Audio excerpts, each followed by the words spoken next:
Good morning friends. இன்றைக்கி ரசம் நம்ம ஸ்பெஷலாக வைக்க போகிறோங்க. அரிசி கழுகுன தண்ணி, கழுகுன தண்ணியை கீழே ஊற்றிடணுங்க. ரெண்டாவது கழுகுன தண்ணியை நான் எடுத்து வச்சுருக்கேங்க. இப்போ இதை வச்சு நம்ம ரசம் செய்யலாங்க. ரொம்ப ஹெல்த்தியான ரசங்க இது. அதுக்கு தேவையான பொருட்கள்: பெரிய தக்காளியாக ஒன்று எடுத்து கட் பண்ணி வச்சுருக்கேங்க. சீரகம், மிளகு, வரமல்லி எடுத்து வச்சுருக்கேன். கடுகு, வெந்தயம், வரமிளகாய் தாளிக்க எடுத்து வச்சுருக்கேன். புளி சின்ன நெல்லிக்காய் அளவு எடுத்து கழுவி எடுத்து வச்சுருக்கேன். 4 பூண்டு பல் எடுத்து வச்சுருக்கேன். மல்லி, கருவேப்பிலையை எடுத்து வச்சுருக்கேன். தேவையான அளவு எண்ணெய், பெருங்காயத்தூள் வச்சுருக்கேங்க. இப்போ நம்ம செய்யலாங்க.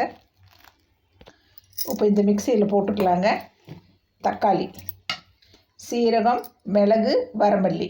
சீரகம் 1/2 டீஸ்பூன், 1/4 டீஸ்பூன் மிளகு, 1/4 டீஸ்பூன் மல்லி, சின்ன நெல்லிக்காய் அளவுக்கு புளி, பூண்டு பல்லுங்க.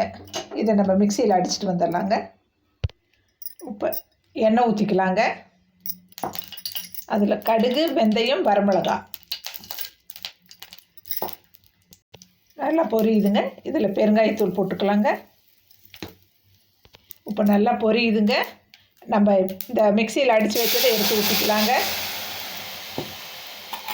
ஊற்றிட்டு நம்ம அரிசி கழுவுன 2வது தண்ணிங்க. தண்ணி கீழே ஊற்றிடணுங்க. 2வது தண்ணிங்க. நல்ல ஹெல்த்தியான ரசங்க, உடம்புக்கு ரொம்ப நல்லதுங்க. உப்பு போட்டுக்கலாங்க. மல்லி, கருவேப்பிலை போட்டுடலாங்க.